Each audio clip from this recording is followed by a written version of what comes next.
ॐ तव कथामृतं तप्तजीवनं कविभिरीडितं कल्मषापहं श्रवणमङ्गलं श्रीमदाततं भुवि गृह्णन्ति ये भुरिदा जनाः।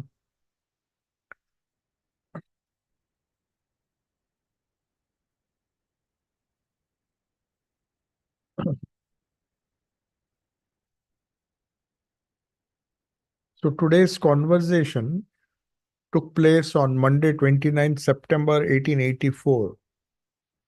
Sri Ramakrishna is with his devotees on Navami Puja day, that is the day before Vijayadashami, after Navratri, Navami Puja day in Dakshineshwar. And the year is 1884, that is Monday, 29 September. Ashtami, we in our previous class, we discussed what happened on the Ashtami day, that is 28th September, which in that year happened to be on Sunday. So today is Monday, and in the early morning, Mangalarti of Mother Kali has already been performed.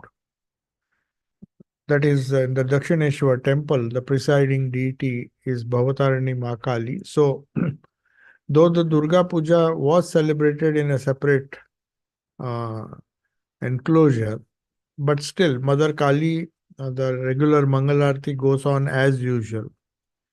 And the Roshan Chowki is playing the morning Raga Ragini. That is, there is a tradition in India that on these auspicious days, on these auspicious days, early morning you begin with, in mostly it is instrumental music.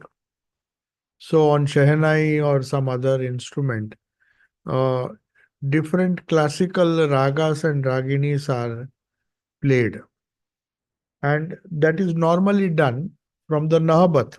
Now, of course, Nahabat was used as Holy Mother's residence because there was no other room nearby, and that was the nearest room from where she could not only serve Sri Ramakrishna, she could stay there, she could cook her food. It was a hexagonal room which was primarily meant for playing these musical instruments.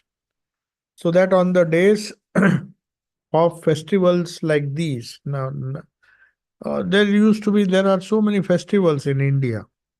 So then there were Shiva temples, 12 Shiva temples, Jyotirlingas.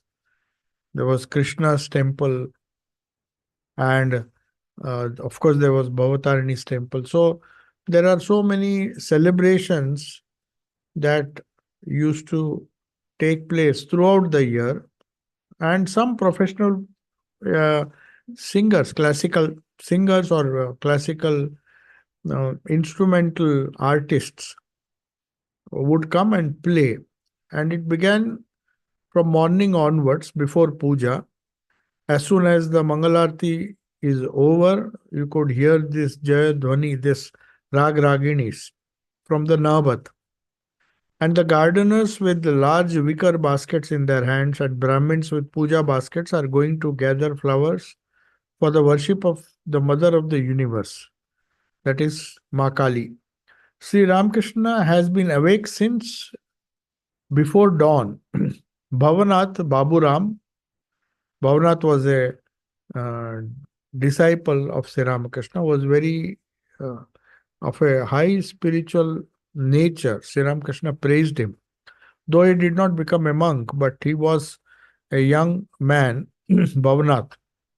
So there were others like Baburam, who later on became Swami Premananda, Niranjan, and M. They had all stayed overnight because Ashtami is normally a holiday in Calcutta. So naturally, they wanted to stay here, take advantage of the fact that ninth, though it was a Monday, I think till Vijayadashmi, normally there are public holidays. So anyway, M had that opportunity, and he used that opportunity whenever he could to have the holy company because Sri Ramakrishna had instructed him And through him, everyone else, that whatever you do in life, however busy or however complicated your life may be, you have to somehow find out some way to go into solitude. And also, if possible, along with that, if you cannot get solitude in the place of your uh, in the professional life, which of course he did.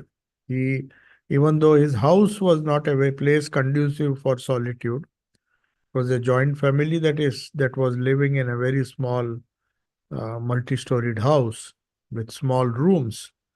But he somehow managed to find some place on the terrace, on the landing of the terrace, where if you go even now, M's house, you can see the small shrine. It's a very small room, hardly two people can sit.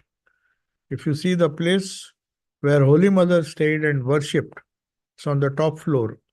It's a very congested place, very small rooms. In Calcutta of those days, it was difficult. But if there is a will, there is a way. And since Sri Ramakrishna had instructed him that you somehow managed to find some solitude, Nirjan Vas, which he very successfully did, both in his own house and also in the school where he taught. Obviously, both these spaces were not conducive for any kind of spiritual practice. And Sri Ramakrishna was unequivocal. He said, without solitude, without Nirjan Vas, your spiritual life doesn't begin. So every time we see here, he is telling these two things. Second thing he used to say is, whenever you get a chance, do come here. That means have some kind of sadhu sangha. So Ashtami was a holiday. Obviously, M took this opportunity, and along with Baburam, Niranjan, both of whom were not encouraged by their family members. At least Niranjan was not encouraged. Bhavnath and Baburam both, though Baburam Maharaj's mother was a great devotee, she would not have minded, but all others had some domestic problem. And it was not very easy for them to somehow, from their busy professional life or their student life, just come away. Only the lucky ones like Latu Maharaj, because he had nowhere else to go, and of course some other uh, people who perhaps did not deserve, but they were lucky. Obviously, they deserved it. That's why people like Hajara also found uh, an opportunity to stay in the holy company. That would have done them really good, though their nature and their intention was different. They were least bothered to enjoy solitude. But strange are the ways of the Lord. So you will find that even if people apparently, externally, they don't have any noble qualities which make them deserve this holy company, but they somehow get it. And those who really deserve, at least those whom we think deserve, don't take that opportunity. But M was someone who never missed an opportunity, otherwise, we would not have had this Kathamrut. So he has managed to stay overnight. It is definitely inconvenient to stay in Dakshineshwar. Perhaps they shared the room. If you go even today, Sri Ramakrishna himself lived in that room, and there are not many rooms there. Most of the rooms were occupied. They were used for different purposes. So obviously they had to sleep on the floor, maybe sleep on a mat, and share the room. If Baburam, Niranjan, M, they would not obviously get single-seater rooms. There was hardly any space. There were so many people living, the priests and other people. So they slept, that's mentioned here. They slept on the veranda of Thakur's room. Those who have seen Dakshineshwar, there are two northern veranda and there's a southern veranda. And there's a western veranda, which obviously nobody would sleep there. It was facing the Ganga, but the northern veranda, which was inside the campus, and the southern veranda, which was outside the campus, it was exposed to Nabat and other places, so people would prefer to sleep inside. So I assume that they slept on the inner veranda of Thakur's room. And when they opened their eyes, They already see, they just, maybe they were tired. And when they just get up, they say, Thakur is already awake. Not only is he awake, but he's dancing in a divine ecstasy because it is Navami.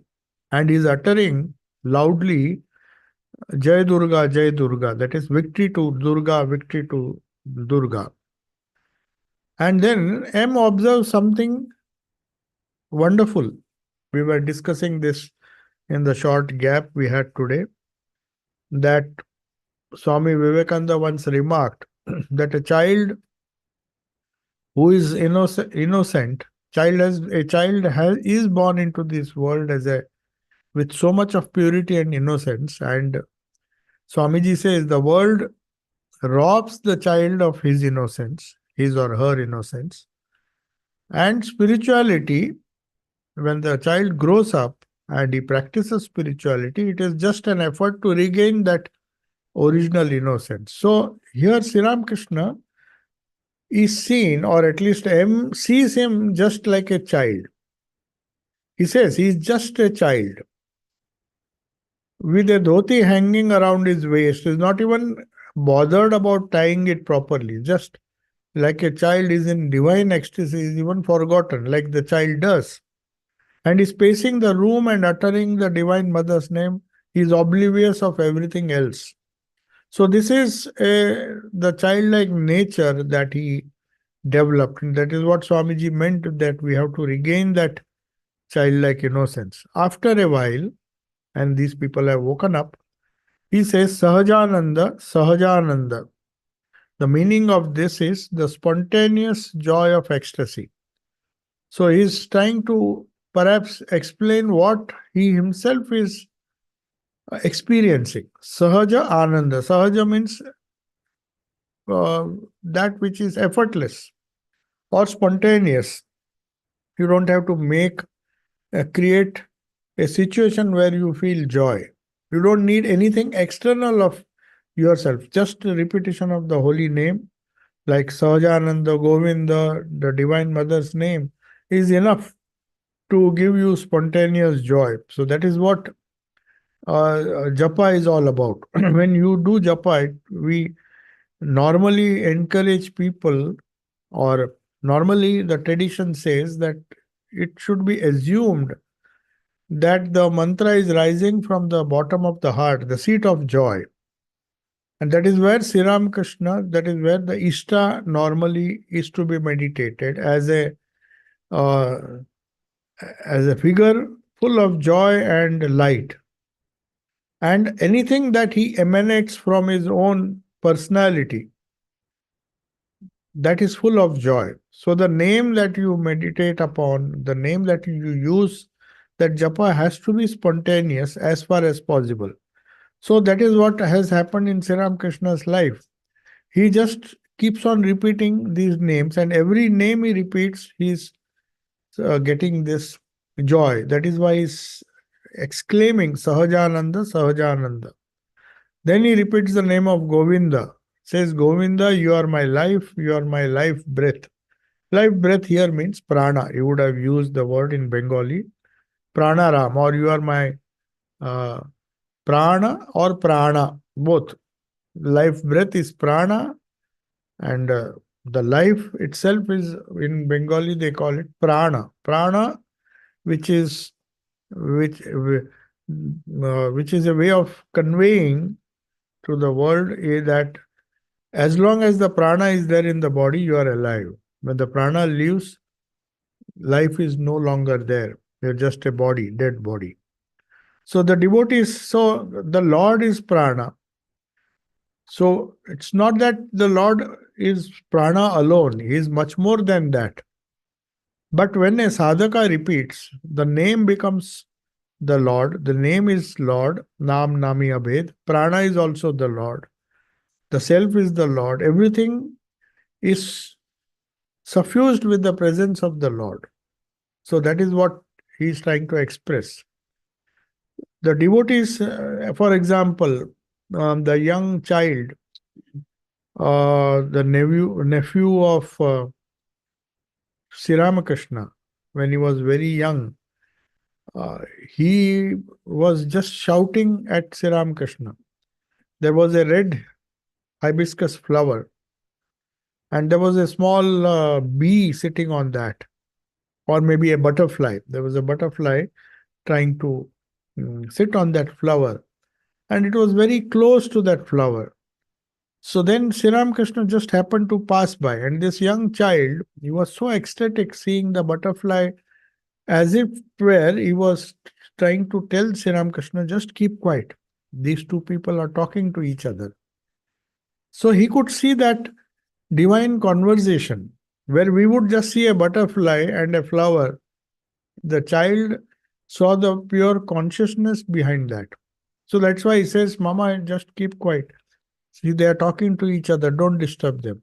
So that means he was seeing that flower also, though it is not as conscious as the butterfly, and of course, the butterfly also is not conscious enough to engage in any kind of conversation.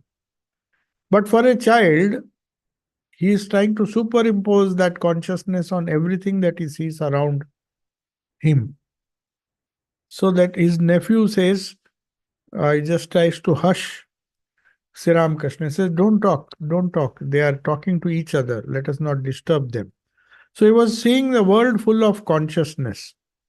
So that state is induced when Sri Ramakrishna used to repeat Govinda, repeat all the holy names, because they just came from the bottom of the heart.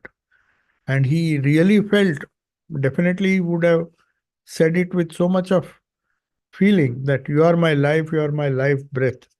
So at that moment, the prana was the Lord. The Lord expressed itself as the prana, and all the efforts that Sri Ramakrishna made, either singing or dancing, chanting the name, they are all suffused with the divine presence. So the devotees by now are all awake. They watch Thakur intently in his ecstatic mood. Hajra is also there. You see, that is what we say, that we should not say that somebody doesn't deserve or somebody deserves. If it's the Lord's will, He can bring even difficult people like Hajra. Just imagine, Hajra was definitely not there with the idea of doing sadhana. He had his own reasons for being present there. And Thakur told him, your wife and you're not taking the responsibilities and you just escaped. He was an escapist. But that is superficial. From the outside, he is apparently an escapist. But if he is still allowed to live there, and he gets the benefit of everything. Even though Thakur once was so upset because he was upsetting everything, he was discouraging Naren and telling them all sorts of false things, and was creating a lot of trouble. But then Sri Ramakrishna even got so much irritated. He would normally not be irritated. Said he told Hajra that, you see, I have told mother, because Sri Ramakrishna did not want his disciples to be disturbed by someone whose ideas were not correct. He was a very difficult person to deal with. So he went and told him like a child that, I have told mother to remove you from here. You are a troublemaker. And Hajara just smiled and said nothing. After many days, Hajara came and just taunting Sri Ramakrishna, he says, see, you prayed to the mother, nothing has happened. I am still here. So Sri Ramakrishna, you see his innocence. He says, perhaps mother doesn't want you to go. He never had that ego that because I have prayed, you should have been removed from here. That is what happens. We make judgments. We try to make judgments. He's sitting here enjoying all the pujas, all the conversations. You see, most of the conversations, Hajra is there. Whether he benefited from that, definitely he benefited by the satsanga. And finally, Swami Vivekananda had to request and pray. So, on his behalf, Swamiji says, he may be a difficult person, but he deserves your grace. So, finally, Thakur had to concede. And because of Naren's request, he somehow got the grace of Thakur.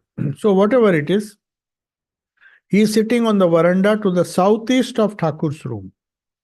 And Latu is all there. He was always there because he was asked by his, he was employed by Ramchandra Datta. So he told him, Sri Ramakrishna needs some help. So you serve him by staying here. And he was very happy, Latu Maharaj.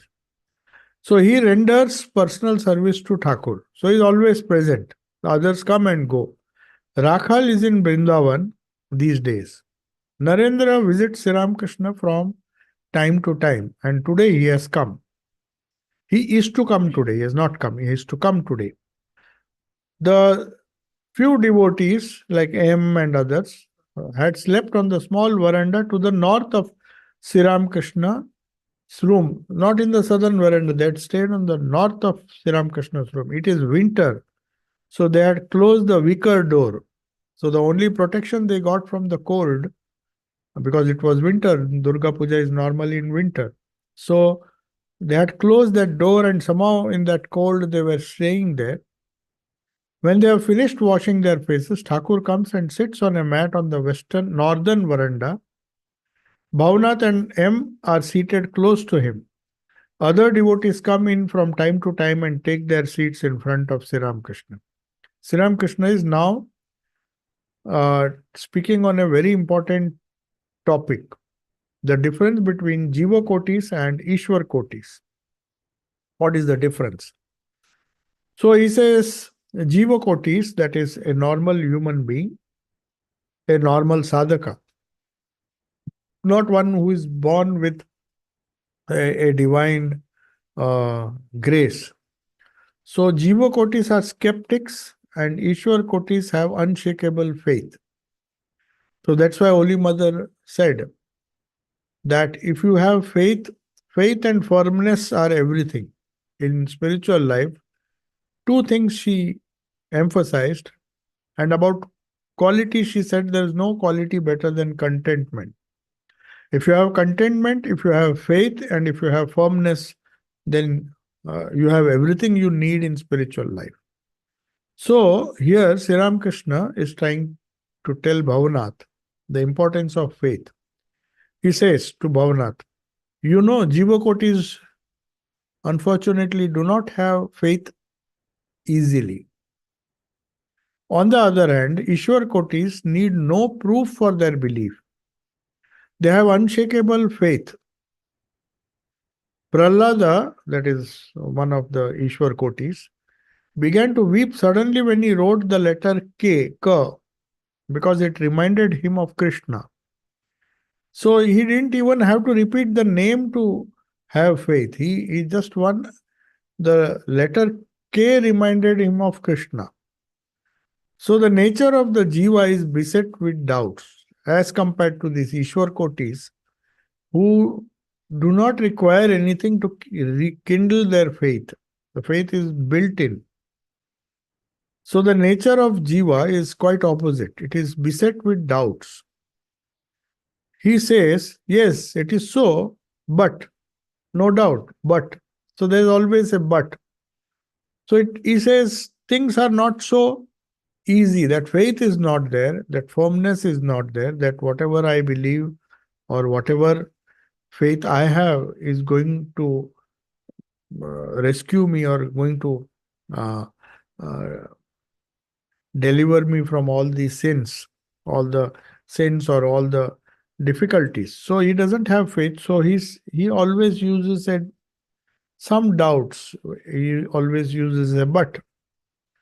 And then referring to Hazra, who was one of those skeptical people, who always disturbed not only his faith himself, his faith in Sri Ramakrishna and other people was not firm, but not only that, he was trying to disturb the faith of others who came there.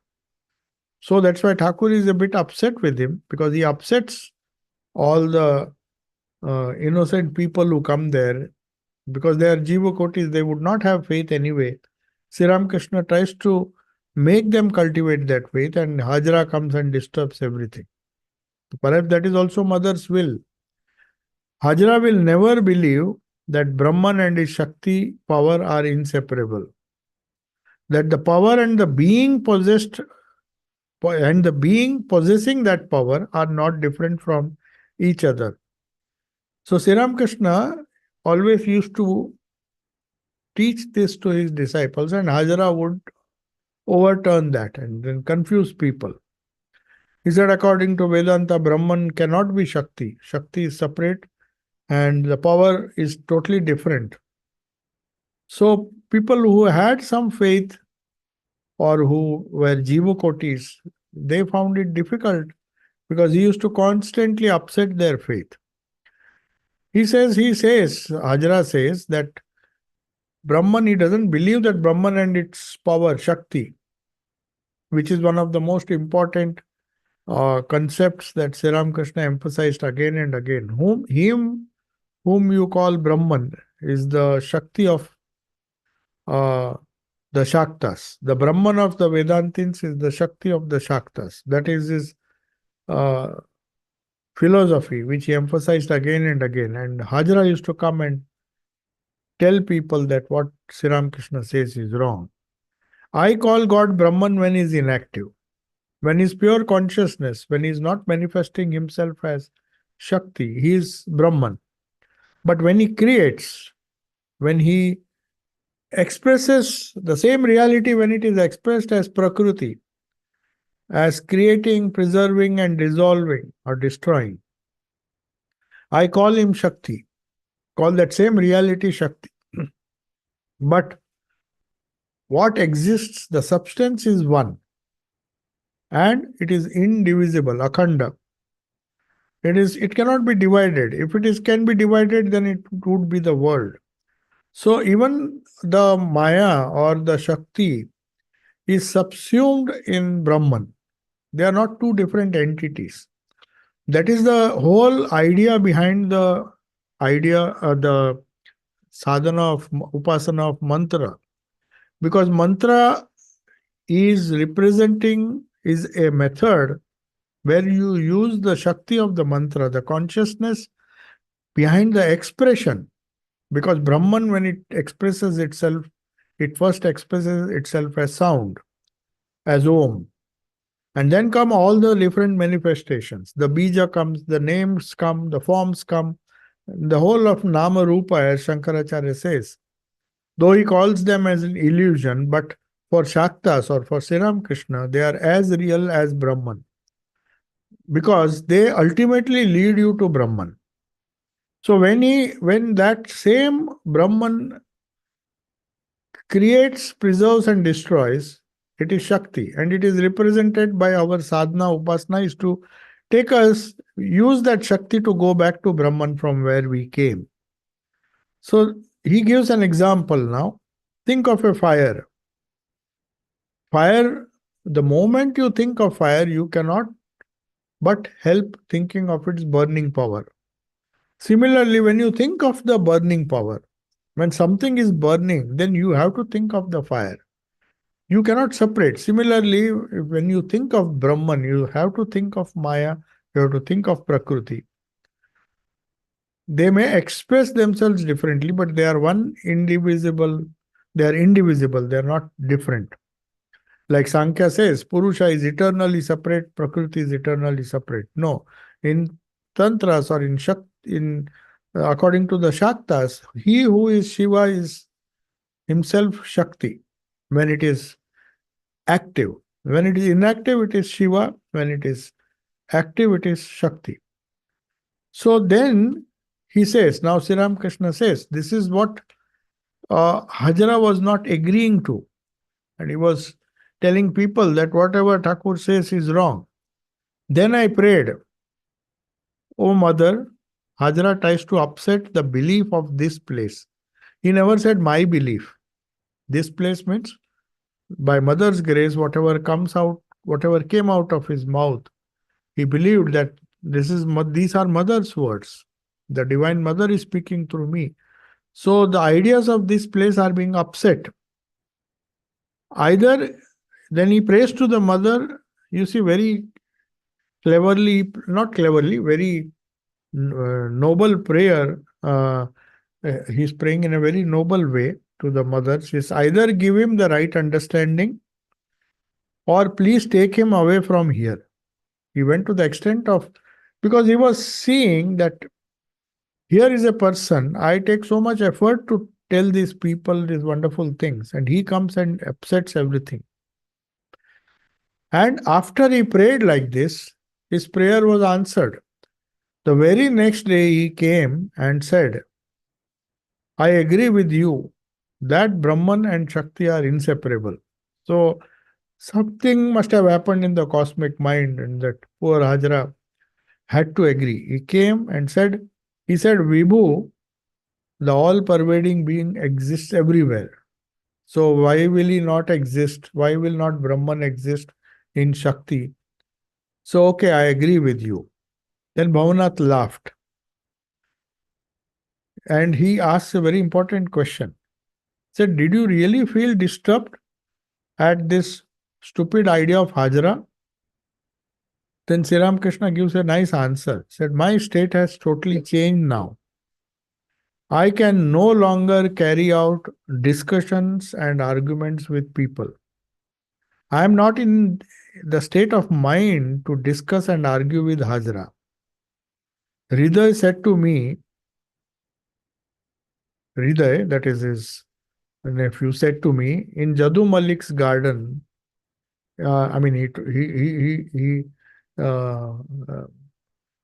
said this in Jadu Malik's garden, which was very adjacent to Dakshineshwar, that is the Kali temple campus. It was just next door. So in Jadu Malik's garden, one day Hriday tried to upset his uncle, and he was asking, pestering him for many things. You know the story of his, in his biography, you can find Hriday was not spiritual in nature, but he somehow loved his uncle and he served him and he got everything. Sri Ramakrishna had told him, just by serving, just do whatever you are doing, because he knew his nature was not conducive to experience the spiritual states, different states. So he said, just don't pester me, for others may have it. You don't need it. You are serving me. That is more than enough. That will you'll get everything through that. So one day he was very angry with Thakur, because Thakur would not allow him to do many things. For example, he would approach rich people and ask them for money, which Thakur used to scold him. Said, don't do that, because you are serving me. Naturally, you are connected with me. And if you ask money, it is as good as me asking money from these people.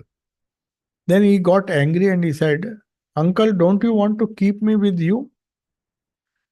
He said, no. But Sri Ramakrishna said, I said to him, no, I am not in that state of mind. I can no longer get into arguments with you. It's not that he hated him or he he was in the initial stages, he would argue with Harida and tell him what is good, what is not good. But he says, now my mind is in a different state of, I'm in a different state of mind. I can't indulge in these petty quarrels and petty things. I can't get argue with you. So there comes a stage in one's life, as he said. Earlier, he used to argue with Hajra and tell him, don't do this, don't do this. But suddenly, Sri Ramakrishna says, I am not in that state of mind. I can no longer get into any argument with you. That's why I'm saying you don't mind all these things, because I am not in a position to tell you what is right, what is wrong. Whatever I had to tell, I have told you. Now leave me alone. That's the idea. Then the next topic is very important. His earlier story. Now we come to that Shibu story. Sri Ramakrishna in Kamarpukur, because this incident happened in Kamarpukur. The world full of divine consciousness and childlike faith. Just to give an example of how a child is born with that faith, unfortunately, as he grows up, he has been, the world, Swamiji uses very harsh words. He says, the world robs the child of his innocence. So that is what Sri Ramakrishna is going to say. He says, what is jnana and what is ajnana? It is ajnana or ignorance when you think that the Lord is far away from you, that you have to attain. He is inside, He is always there with you. That is why when you meditate, when all of us meditate, we have to imagine that He is the antaryami, the inner controller. If He is away from you, you can never uh, uh, expect to reach Him. He is always within. You know Him only because He is within you, because you know that there is a kingdom of God because it is always within you. If it were to be something outside, then we would not have reached it. So when you know Him to be here within you, that is jnana. So when you have gained that right jnana, spiritual knowledge, everything seems to be full of divine consciousness. So he's explaining that a stage comes in the life of a spiritual aspirant where the divine consciousness which he was trying all the time to, or trying to imagine or trying to meditate on the divine consciousness within, spontaneously flows, and uh, everything around him seems to be full of that divine consciousness. That presence of God or the presence of the divine spirit which is within, it overflows, or it spontaneously spreads all around, because that is the nature of that consciousness. It cannot be restricted. It is neither within nor without. It is everywhere. But you begin your sadhana by imagining the consciousness in your heart, in the center of your being. So I used to talk to Shibu. Shibu was his uh, Shivaram. His name was Shivaram. And he was a nephew of Thakur. So all the people, all the members of Sri Ramakrishna's family had this Ram attached to them. Hriday Ram, Shivu Ram, Shivaram, Shivaram's, Ram Krishna, Ram Kumar. Like everybody had, because Ram was their Ishta Devata. So that is what they say, that how Sri Ramakrishna was named as Ramakrishna, because everybody had to be named. So either it is Shiva Ram or Hriday Ram, and there are so many names. Everywhere you will find this name Ram. All the brothers and brothers' sons, his nephew and others. So he was in the countryside, Kamarpukur, the Shivu. He was just 4 or 5 years old. This is some different incident. It's not the flower. The flower incident is also there. The two incidents actually is referring to. Shivu said there was thunder and there was lightning in the clouds. So Shivaram said, or Shivu said, Uncle, God is striking flints. That means he's striking the matchsticks. That's why you can see For him, it is like the inanimate world is full of. He is trying to superimpose animation. He has seen an animated world where people light these matchsticks or flints, and the sparks come out. So he thinks it must be the god. So for him, for Shivu, the whole nature, though it is an unconscious process that is going on, or it's something not very conscious, but he sees that consciousness even in the inanimate objects, the inanimate thunder that happens because of electrical uh, fluctuations there. So you may give a scientific explanation but for Shibu it is Lord is lighting the matches. So all laugh. One day I saw him catching a grasshopper. The leaves of a nearby tree were shaking. He said to them, "Be still. I have to catch the grasshopper." I mean, he's expecting the plants to listen to him. It's another incident. The flower incident is different. But here he says, I have to be still, is as it were seeing the consciousness, considering the plant to be a living being who is listening to him. He said, just keep quiet. And he says, I have to catch this grasshopper, but if you shake the tree, then the grasshopper will run away. The child was seeing divine consciousness, Sri Ramakrishna is explaining, in everything. The simple faith of a child. If you don't have childlike faith, you cannot attain Bhagwan. Oh, what a state I was in. Now he's giving his own example, how he now and then reached that childlike state. He says, one day I was bitten in a meadow. I was afraid it might have been a snake bite. Something bit him and he thought it was a snake bite. What should I do? I had heard that somebody had told him, he was so innocent that he believed. I had heard that if a snake bites a second time, it takes back its own poison. There was no rationality in this. I began to look for that snake in the place I had been bitten. He did not even know whether it was a snake, but he went there so that it may bite me again. So he had so much faith in somebody who had told him, and very innocently went and thought that if the snake bites me again, maybe the poison will go. Obviously, it was not poison, it was not a snake. That's why he survived. Somebody asked me, he was trying to go to that place where he was bitten and was trying to just go to that place so that the snake, if it is there, it will bite him again and he'll be cured. Somebody asked me what I was doing. When I told him, he gave one more condition. He added one more condition. He said, when I told him, he said, it must bite in exactly the same place where it had bitten before. If it bites somewhere else, you will not be rid of that poison. Hearing that, I got up. Then he came to his senses. He said, perhaps it was a small scorpion that bit me. After all, it was not a snake. So when he heard, it's such an impossible thing to expect the snake to bite you at the same spot. So that shows how innocent he was. And then he gives another beautiful example, which is everybody laughs. He's telling these jokes at his own expense.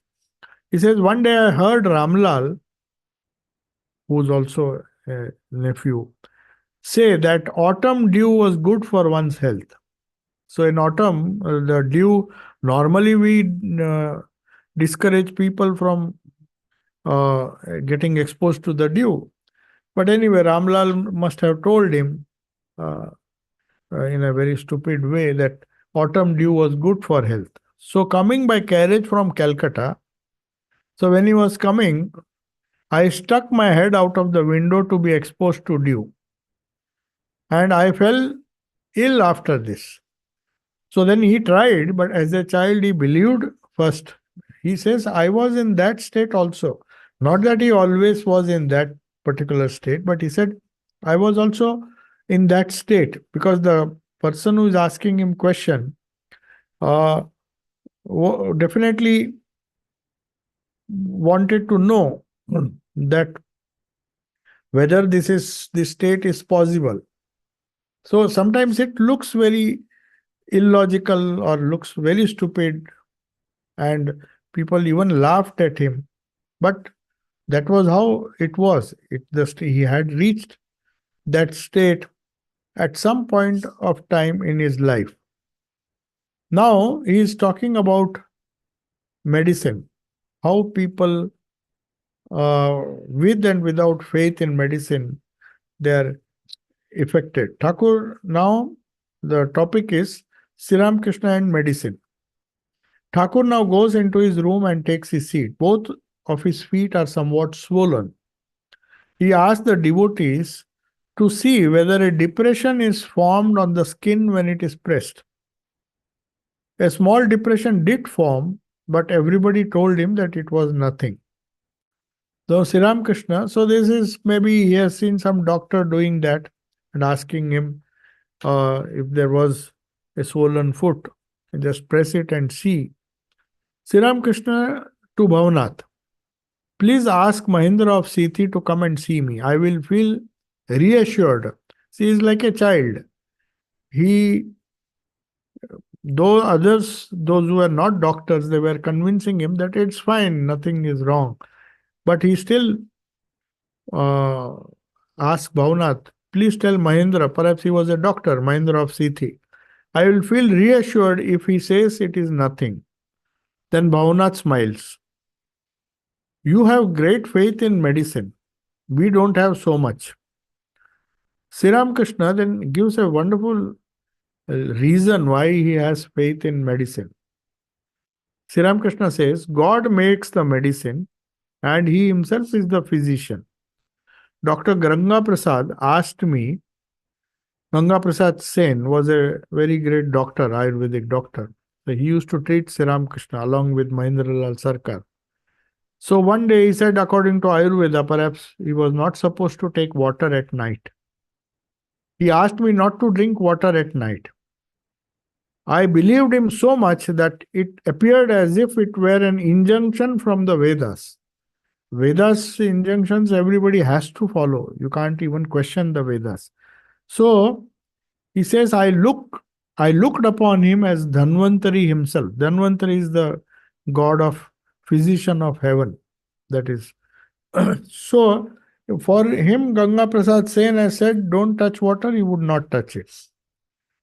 So this is an example of how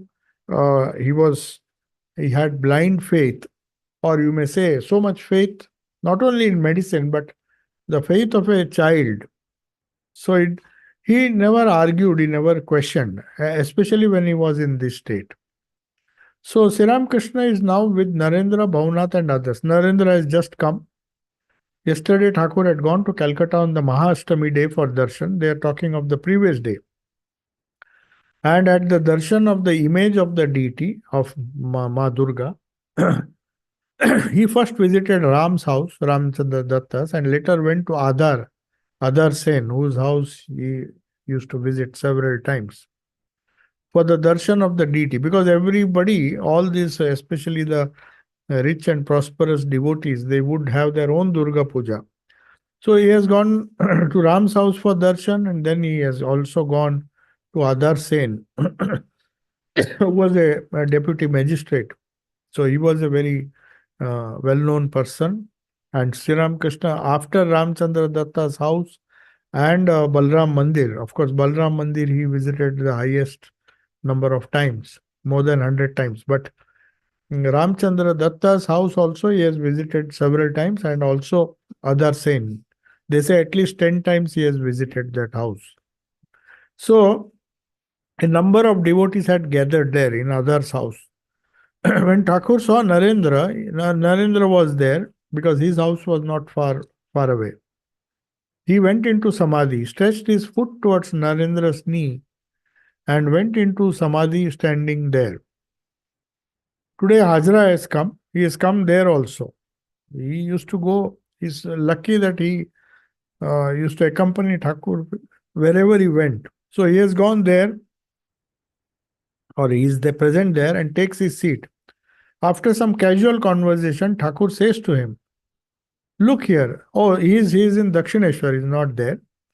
Look here, yesterday there were so many people at Ram's house. Vijay, Kedar and many others. Why do I feel such strong emotion when I see Narendra? I saw Kedar. Kedar was one of the devotees of great devotee, Kedar and then Bhavnath and all these people. Though they did not become monks, but they were great devotees. I saw Kedar as an abode of Karanananda, joy of divine ecstasy. Karana literally means liquor or some kind of Karana means it's normally in a very crude way, it is just liquor. But when you take liquor, you go into ecstasy. So Karanananda is the joy of not of taking liquor, but the divine joy. When you get into divine moods, you get a similar feeling.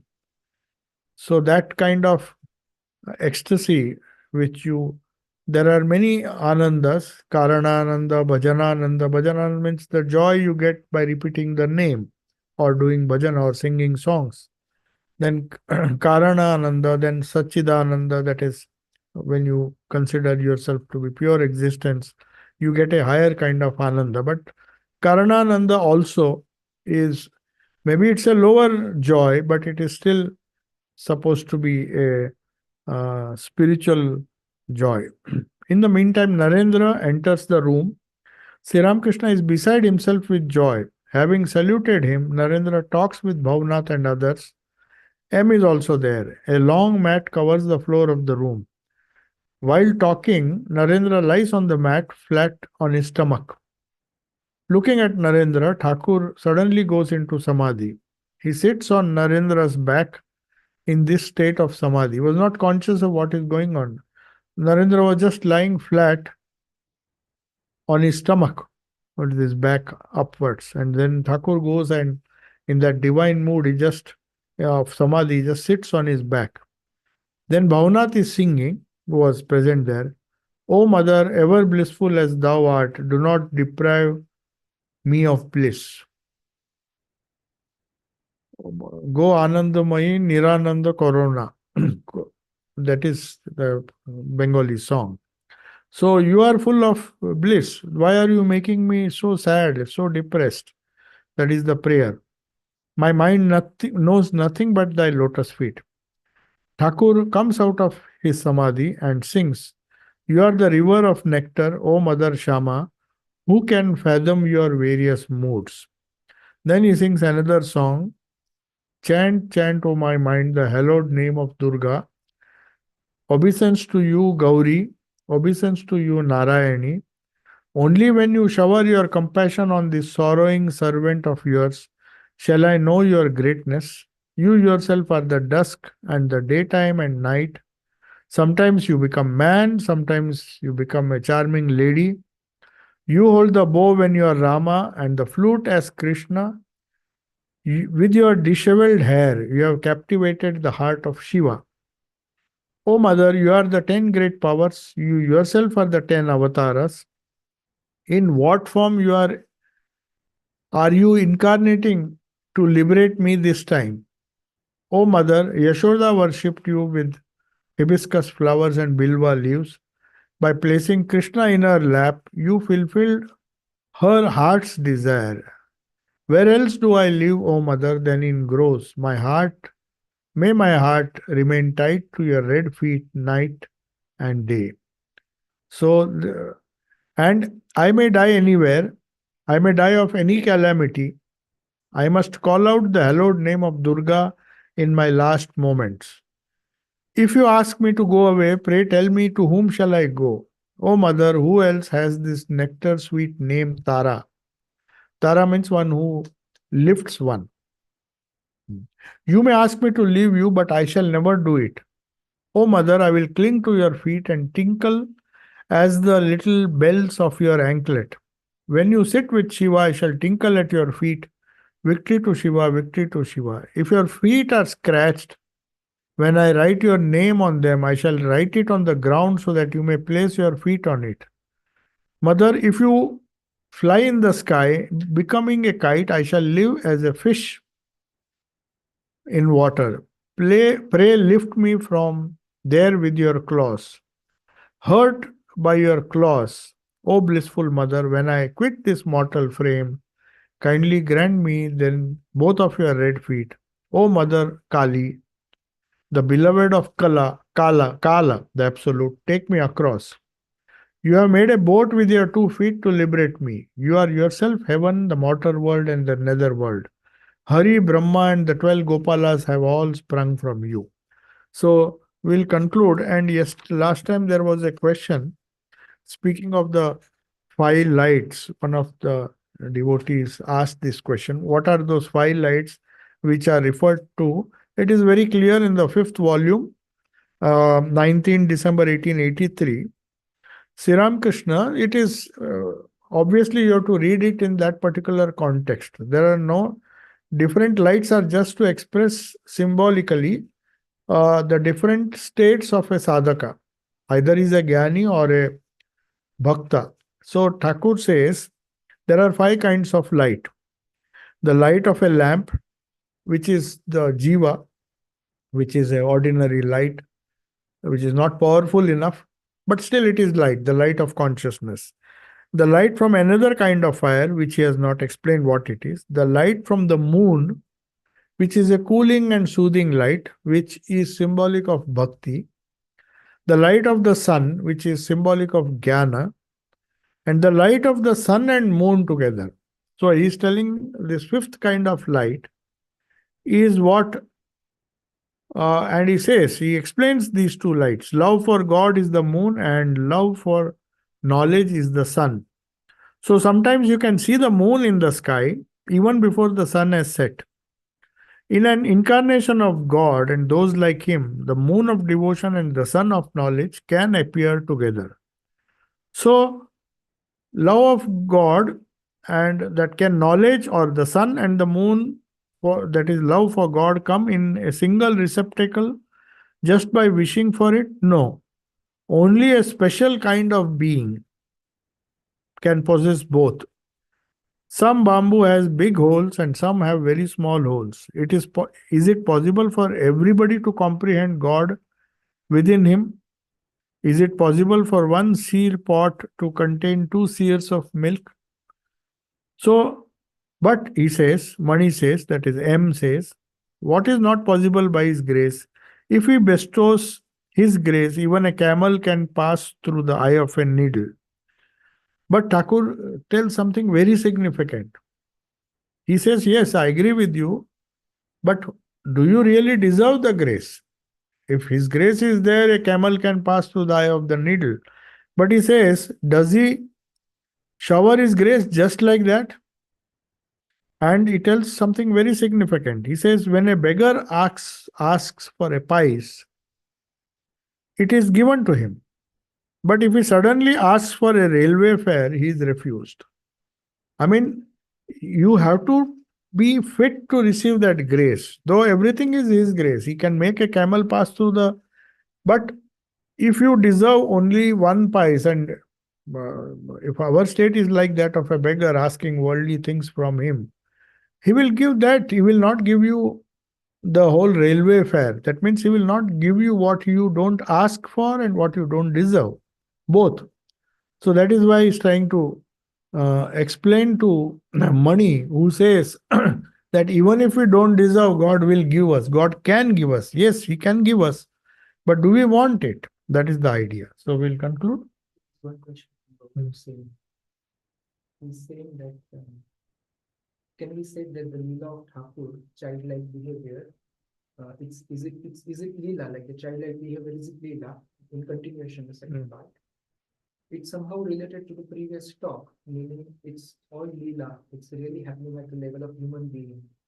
No, as the previous talk was on the Great Master, where we have discussed this in great detail. It will be discussed in the next Great Master class also, where it is not just Leela, though the word Leela is used, but it is real.